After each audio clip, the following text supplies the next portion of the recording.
Everyone, welcome back to my YouTube channel. আশা করছি তোমরা সবাই খুব ভালো আছো। তো চলে আসলাম আজকে আরও একটা নতুন ব্লগ নিয়ে।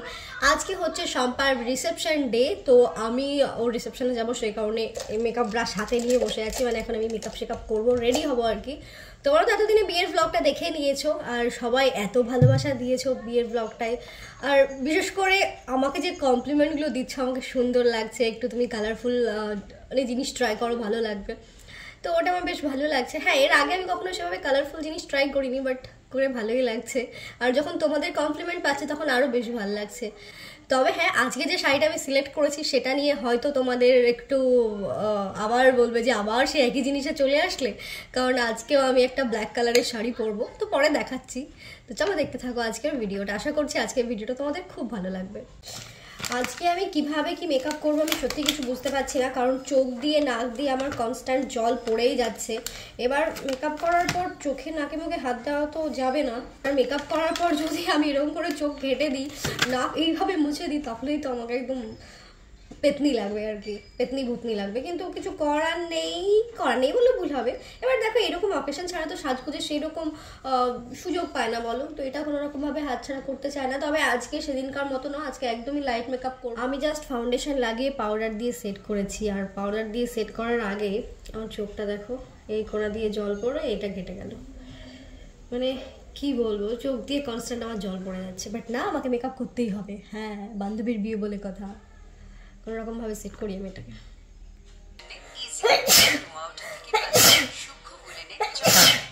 মেকআপ করার সময় এত পরিমাণে হাঁচি উঠছিল, আমি কোনো রকমভাবে ওটাকে কন্ট্রোল করতে পারছিলাম না। সকাল থেকে চোখ দিয়ে জল বেরোচ্ছিল। আমি দুপুরবেলা অবশ্য একটা ওষুধ খেয়েছি, যে না ওষুধটা খেয়ে নিই, সন্ধ্যা হতে হতে তাহলে চোখের জল পড়াটা কমে যাবে, আমি মেকআপ করে তাহলে যেতে পারবো। বাট কপালে না থাকলে কি আর হবে বলো। আমার সিরিয়াসলি খুব কষ্ট হচ্ছে, কারণ আমার এত সুন্দর বেসটা আমাকে তুলে ফেলতে হচ্ছে, কারণ এই চোখটার নিচে বিভৎস বাজে হয়ে গেছে। আর আমি এটা যদি কোনো রকমভাবে ফিক্সড করেও ফেলি, আমার ওখানে গিয়ে প্রবলেম হবে, আই এম শিওর। কারণ আমার ঠান্ডা বাতাস লাগলে আমার হাঁচি উঠতে শুরু করবে, আর হাঁচি উঠবে মানেই আমার চোখ দিয়ে জল বেরোবে। সো কিছু করার নেই, মেকআপটা রিমুভ করে ফেলতে হচ্ছে। সিরিয়াসলি আমার কষ্ট হচ্ছে। সবাই কি সুন্দর সেজে গুজে যাবে, মানে কি আমি ওই রকম ভালো লাগে না। কি করবো?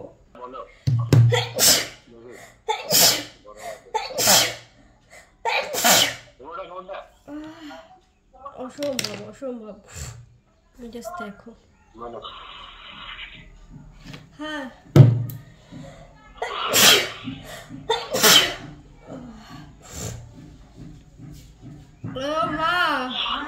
কোনো রকম ভাবে সম্ভব হচ্ছে না। দেখো কি বিভৎস লাগছে দেখতে, দুই চোখ দিয়ে। কি সুন্দর হয়েছিল মেকআপটা, কিন্তু চোখের জন্য ব্যাস। হাই ঠাকুর, কিছু করার এত হাঁচি উঠছে।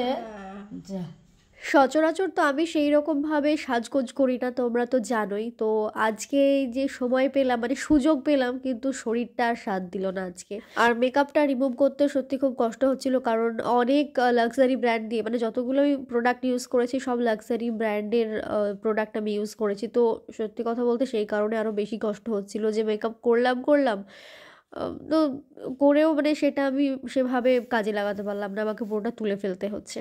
তো যাই হোক, ওই মেকআপের দুঃখটা একদিকে রেখে দিয়ে বিয়ে বাড়ি যাওয়া যাক, কি আর করা যাবে। তো এই যে শাড়িটা দেখতে পাচ্ছ, এই শাড়িটা আমি আজকে পরবো। এই শাড়িটা অনেক দিন আগে আমি কিনে রেখেছিলাম, মানে দুর্গাপুজোতে পরবো বলে আমি দুর্গাপুজোর 1 মাস আগে আমি কিনে রেখেছি। কিন্তু এইরকম শাড়ি তো সবসময় পরা যায় না, তাই ভাবলাম যে এই শাড়িটা সবার বিয়েতে পরেই যায়। তো আমি মেকআপ বলতে গেলে শুধু হালকা ব্লাশ, হাইলাইটার, মাস্কারা, আইব্রোটা করেছি, আর লিপস্টিক, আর ব্যাস। এই তো জুয়েলারি দেখতে পাচ্ছ, কানের গলায় যা পরেছি। তো এটাই হচ্ছে আমার আজকের লুক। হ্যাঁ জানি একদমই সাদামাটা হয়ে গেছে, বাট কিছু করার নেই, এটা পরেই যেতে হবে। আর এই যে শাড়ির ব্লাউজটা দেখছো, এই ব্লাউজ পিসটা এতটাই ছোট ছিল। আমার সব ব্লাউজের তো গ্লাস হাতা, কিন্তু এই ব্লাউজের পিসটা ছোট হওয়ার কারণে গ্লাস হাতা হয়নি, তো ওইটুকুই হাতা হয়েছে। আর পিছনের ডিজাইনটা তো দেখলেই, পুরোটাই সামনের আঁচল যেরকম আছে ঠিক সেরকমই ছিল। তো আমি আজকে ভেবেছিলাম যে চুলটা আজকে খোপা করব অনুর কাছে গিয়ে। তো অনুর কাছে তো আমি আজকে এসেছিলাম, কিন্তু আমার হাতে টাইম বড্ড কম ছিল, তাই অনুকে বললাম যে কিছু আর করতে হবে না, ক্রিম পাড়টা দাও, হালকা করে ক্রিম্পিং করে আমি চলে যাব।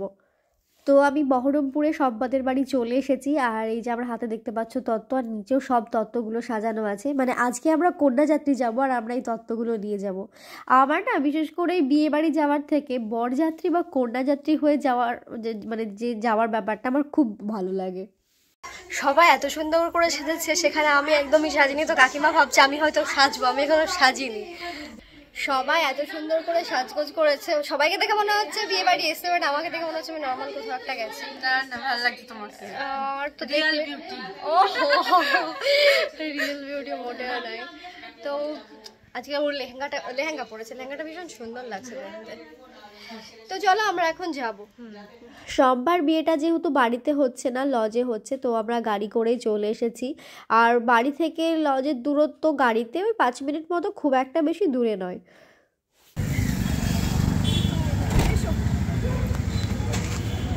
বাড়ি থেকে অনুষ্ঠান বাড়িটা যেহেতু কাছে, মানে কন্যাযাত্রী যে যেটাতে পারছে চলে আসছে। আমরা যেমন গাড়িতে এসেছি, মানে ওই 4 চাকাতে, আরও যাদের সবার এক বান্ধবী ছিল ওই স্কুটিতে করে গেছে, ওর মামা ছিল বাইকে করে গেছে, মানে এরকম করেই গেছে আর কি।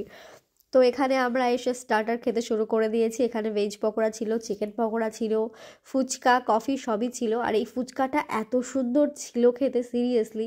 আমি সচরাচর কিন্তু ফুচকার জল খাই না, বাট এই ফুচকার জলটা এতটাই টেস্টি ছিল, আমি ওনার কাছে মতো জল নিয়ে খেয়েছি। খুবই সুন্দর ছিল ফুচকাগুলো খেতে।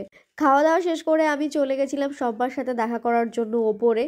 তো আজকে দেখো ওকে কি সুন্দর লাগছে না, আর লেহেঙ্গার কালারটাও ভীষণ সুন্দর, আর তার সাথে ওকে দেখতেও খুব সুন্দর লাগছিল। আর আগের ভিডিওতে কিছু কমেন্ট দেখলাম, তোমরা ওখানে কমেন্ট করেছো যে শম্পা আগে কি সুন্দর রোগা ছিল, এখন গালগুলো কি মোটা মোটা হয়ে গেছে। তো হ্যাঁ দেখো, ওকে দেখে হয়তো বুঝতে পারছো ও কিন্তু এরকম রোগায় রয়েছে। ইনফ্যাক্ট আগে যা ছিল এখন আরও রোগা হয়ে গেছে, কারণ ওর বাড়িতে ওর দিদির যে দুটো মানে টুইন্স হয়েছে আর কি, ওদের সামলাতে গিয়ে সম্পারা সবাই হিমশিম খেয়ে যায়। তো সববার গালমুখগুলো ফোলা, বলতে গেলে ওর অ্যালার্জি টাইপ কিছু একটা হয়েছিল, সেই কারণে ওরকম মুখটা মানে গালটা ফুলে গেছে, এটাই হচ্ছে ব্যাপার। তাছাড়া শম্পা কিন্তু মোটা হয়নি। আর শম্পাকে হয়তো অনেকে চিনতে পারছো না, মানে গেস করছো যে তোমার ওই বান্ধবী বহরমপুরের বান্ধবী। হ্যাঁ, তো আমার সে ওটা বহরমপুরের বান্ধবী, ও মেকআপ করেছে হয়তো বলে তোমরা বুঝতে পারছো না। তো এখানে আমরা সব বান্ধবীগুলো মিলে এখানে নিচে সেলফি জোন করেছিল, এখানে আমরা সবাই মিলে সেলফি তুলছিলাম আর কি। আর ওই যে এখানে নতুন বলতে সবাই নতুন, শুধুমাত্র লকু, আচ্ছা লকু মানে লক্ষ্মী, শম্পা ওকে লকু লকু বলে ডাকে বলে আমারও লকু হয়ে যায়। মানে শম্পা দুজনকে 2 নামে ডাকে, ওকে লকু বলে ডাকে আর আমাকে পিকু বলে ডাকে, আর যেটা আমার শুনতে খুব মিষ্টি লাগে। তো যাই হোক, এখানে সবার সাথে আমরা সেলফি তুলছিলাম, অনেক ভিডিও বানিয়েছি। তো এখন আমরা সবাই মিলে যে যার মতো স্টার্টার খাচ্ছে, কফি, কেউ পকোড়া। তো ওই যে পাপিয়াকে তো গত ভিডিওতে তোমরা দেখেছো, ওটা হচ্ছে শম্পার বান্ধবী, আর এটা হচ্ছে পাপিয়ার এগুলো সব বোন। ওইটাকে বোন বোন বলে মনে হচ্ছে, বাট এটাকে অতটাও লাগছে না। আর একটা কে ছিল যে, এটা কে, ও তোমাদেরই বোন? ও আচ্ছা, 4টে বোন, ও সবার ছোট, বাট ওকে পুরোটা আলাদা লাগছে।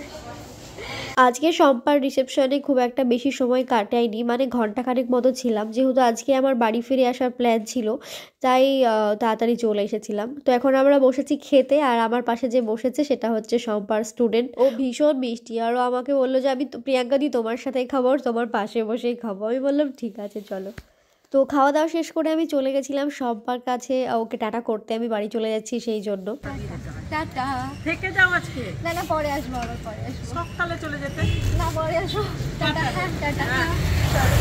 খেয়ে দিয়ে আমি বেরিয়ে গেছি, কারণ আমাকে এখন অনেকটা রাস্তায় যেতে হবে। তো এখন আমি এখান থেকে যাচ্ছি বাস স্ট্যান্ড থেকে বাসে করে তারপর বাড়ি চলে যাবো।